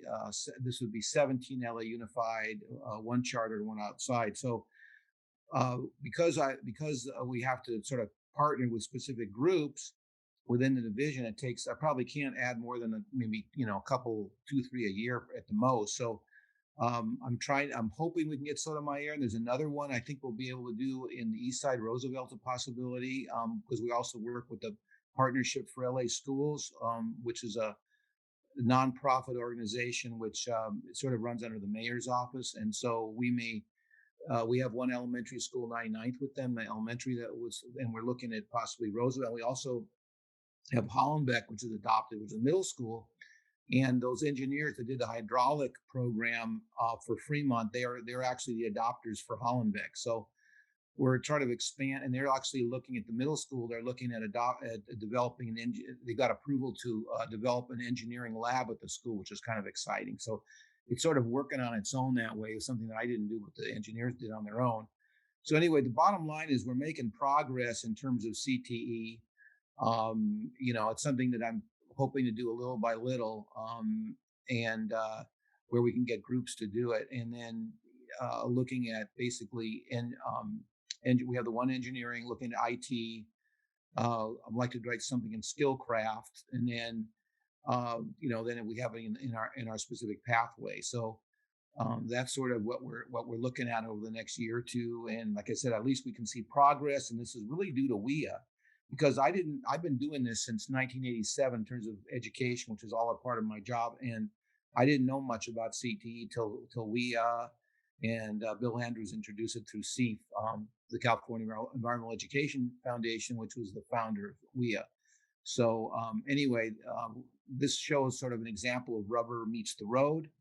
And I just wanted to share that Tiffany was asking me to make sort of share some information about the progress that we've done in Los Angeles. So I just wanted to share that we can really see progress here over the last several months and over the last 2-3 years as we. So there are any questions? Thank you, Walter. Any questions for Walter and or Kurt? It looks like we have a hand raised. Hermala? Thanks for the information, Walter. I'm curious if any of that information is online somewhere, because I tried to reach out to LADWP about 2 months ago, and I couldn't find that information you just shared. Well, the Adopt a School program is in our website, basically www.ladwp.com/education. The Adopt a School program is in that. I don't know if I've added Fremont yet because that just happened the last 3-4 months. But the Adopt a School program, we have a list of our programs on there. I also just sent out about 2 weeks ago a newsletter which has the NEPRIS information, which is really not on the website, but the Adopt a School program definitely is. And like I said, we keep our priorities are the schools within the city of Los Angeles, which is 80% of LA Unified. Career education, of course, goes beyond that, since we have employees from all over Southern California, but we still, whatever we do, we need to make sure that our local schools have a priority. So that's sort of been our goal and our task. But we're certainly, if there's questions or whatever, glad to help. And so the listing of our ongoing programs is on our website. And if you go to ladwp.com and you put about us, and it's in there. But ladwp.com/education. I can put it in the What chat. about your internship program? Well, the one that we've had long standing is Youth Service Academy. That's gone on since 1990, but that's been mostly clerical. They had planned one on Fleet, but then they hit with a pandemic, and they had planned one for the summer, and that sort of died. So I know that they're in. Michelle Elias might be able to share. She's I don't know if she's still on the call, but I mean on the thing. But she's been working with our HR department on a couple of, I think, YSA and another program. So she might be able to share information, or if any of our HR people want to chime in, because I know some of them are on this meeting. So I know there's some talk about it, and I think the plan was that, my understanding is, we were going to do something in the summer, although, like I said, probably has to wait till next summer because it takes planning. But Michelle could be in a better position, since she's been talking to our HR department about these kind of things. Walter, it looks like Artie put a link in the chat. Join ladwp.com and click on the internship button. Okay. Okay. And if there's any additional information that you can share after the meeting, we do plan on sending everything out. So if you have links, shoot them our way, and we're happy to send that to all attendees. So some of my compatriots know more about this than I do, which is fine, because a lot of them are involved. I do educational outreach, so they're more involved in the actual recruitment. So my job is to try to get the word out. So I'm glad to learn from them. So thank you for adding that. Good job, Walter. Okay, who's ready for breakouts? Tiffany, can I add one thing? Sure. Who's speaking? It's Don. Yes, Don, please. One thing that you might, it's easier to take baby steps, and I would suggest to you that if you have charter schools in your area, that you want to maybe look to them, because I think they're more creative, more innovative, more receptive to thinking outside of the box than some of the large districts that have a lot of bureaucracy and stuff. So you might be able to pilot test something in a charter school at the elementary or junior high or high school level that then could be, branched out into the more traditional. It's a great tip. Okay, I'm going to let Bill Andrews talk a little bit about our breakout rooms and what our plan is. Bill. Yes, I'm having a little problem with my Zoom, but can you hear me okay? Yes. Okay, super. Well, this is, I think, a really important time to allow all of us to do a little networking within our region. So, the leadership group here and Tiffany have come up with the breakout rooms for LA, Orange County, Inland Empire, and San Diego, and have come up with a really neat way of helping us network within our own regions using the Padlet. Hopefully you had a chance to register on that because Katie sent that link for us to register on it. We invite you guys to self-select what region you want to join. but there's going to be 4 questions that you'll be able to fill in some information on the Padlet. The first one is to share your agency's top priority. Second one, to share what role you're hoping to take in building career pathways in your region. Third, share your plans for how you hope to fulfill those priorities and roles. And then lastly, how can WEEA help support you? So I think we can just move right into that next segment. Perfect. And I did want to also emphasize that number 2, where it says, please share what role you're hoping to take. I think Don gave us a lot of great ideas. You can do a lot of different things. You can participate in curriculum building. You can offer tours, site tours, or provide internships. So your level of participation depends on where your leadership stands and what you're willing to take on, because this is a big mountain to climb, and that's why we're climbing it one step at a time. Okay, so we're going to just go in order. Our regional leads are just going to give a quick overview of the different regions and what they came up with for priorities and roles, and what you're willing to do and how we can best support you. So we'll start with Orange County, since that's first on the list. John? Yes. Hello, everybody. We had a very good discussion. We had to kind of rush towards the end there, but really what we were seeing across the board was an acceptance of internships, wanting to build more internships. Some of our agencies already have internships, but they were, of course, from COVID put on hold, but are looking or are anxious to get back to those programs. Most of them were back office, but they're looking to do the technical side of the internships as well. There was a lot of support for WEEA, which is great to hear. And we are happy that everyone is going to be sticking around and hopefully contributing to keep the WEEA program going. There was talk about connecting with the high school students to illuminate opportunities. So just more outreach to high schools, to elementary schools, to colleges. We talked about job fairs and having presentations around internship opportunities and partnerships. As far as next steps, we were looking at some leadership involvement from SJC, and we also have some requests from teachers to have internship or externships so that they can get CTE credentials or whatever it is they need for their high school programs, which is very important. We're always short on teachers. We even have one potential industry employee that could be a potential instructor. We need them. So the more of those we can find, the better. And I spoke a little bit about apprenticeship, and I would love to see WEEA support the apprenticeship for Orange County and LA, but specifically for my region, we are working on an automation, robotics, and mechatronics apprenticeship program called MAP2 or MAP Square. It has a water component through Santiago Canyon College, and it also has a regional training center. So we're looking for support there to get that off the ground.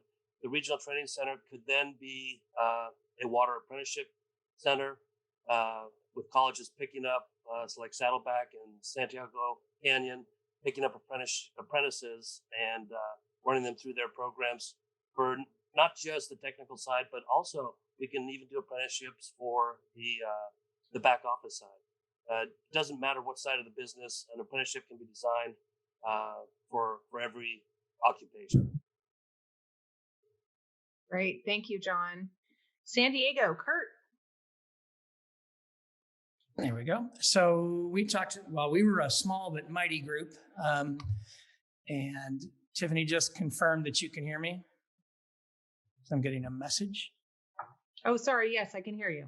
Excellent. Okay. So anyway, we were a small but mighty group, and we really focused on supporting what I think of as the point of the sword, which is teachers, in this case, 2 high school teachers, Jan from Oxnard and Zachary from North County, San Diego, or San Diego at least.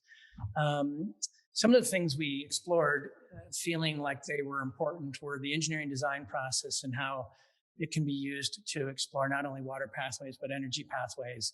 And then something of a holy grail in that environmental literacy helps you look in all of these things without adding to your workload too much.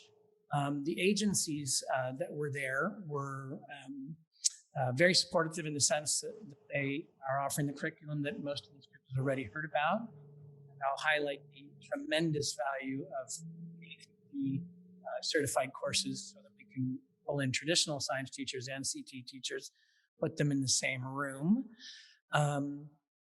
We had a good conversation about environmental racism and how the water industry can be effective in this realm, especially given that we have the need for large infrastructures. Although Don's earlier point about the PIP, I think he called it. And Don, you have some of the greatest phrases I've ever heard: the lumpy side, the PIP, things like this.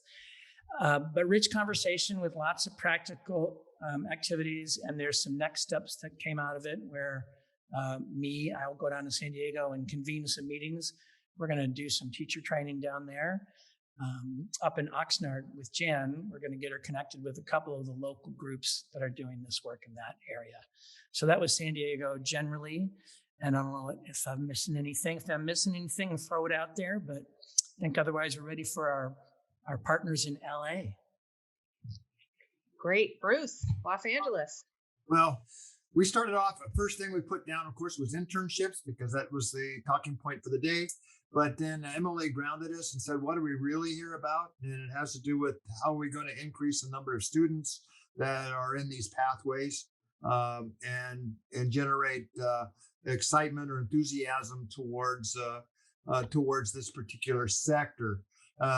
So we did go back to interns and work-based learning, more work-based learning than internships. It was brought up by that internships do have great limitations. They're usually one-on-one. They have limited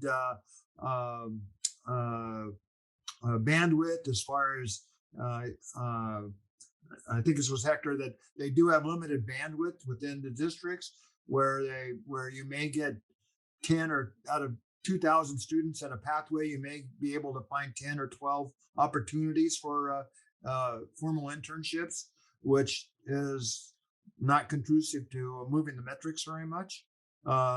So we do have to be concerned about the most effective way to explore that. And then again, we had inspired. How do we include diversity and make sure that that's always a paramount consideration on inclusiveness, diversity, and et cetera. The next points were what we were talking about was next steps. I think was that next. Roles was next. Roles. Yeah, that there is curriculum available, particularly for high school pathways that are somewhat focused or biased to water career programs, and they are AG approved. It's in the public domain. Correct me if I'm wrong, Emily, but it's in the public domain and available simply by copying down the URL and sending an inquiry, and you can have access to the whole. All instructors can have access to the whole program. Yep, it's freely available to all teachers. There we go. Then next steps is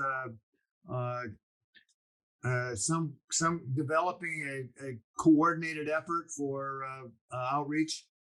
Run some pilots, and then again, we'll work on our equity piece and make sure that's formal. I think that we also discussed and found a model at Don's program for water careers, and there's maybe even a larger model down there with the collaborative of 17 different districts our programs under one umbrella for trying to move forward as a group rather than individually. I don't see that much different than some of the work we're doing here as foundational work, but it seems to me they've moved a little further up the chain, maybe from a top-down basis where the different agencies decided they're going to need some help. Don could maybe help us on some of those best practices. And then what was the next? The next bill was what we need. We can always use. Pardon me. We can always use videos and collateral, which I think Tiffany's done a great job on putting some of this together. We need, on a regional basis, if not global, we do need to make sure we're participating as a group and job fairs and events similar to what we heard that was happening in San Diego. And again, make sure that we can help whatever curriculum that we align is in the two pieces: one in public domain, and two is actually relevant to what the employers or the agencies need to have as far as skill sets, knowledge, and abilities. I think that was pretty much it. It was a robust discussion, and thank you for the time. The 30 minutes was much better, or 40 minutes was much better than the time we had before. Thank you. Excellent. Thank you, Bruce. Inland Empire, Rebecca.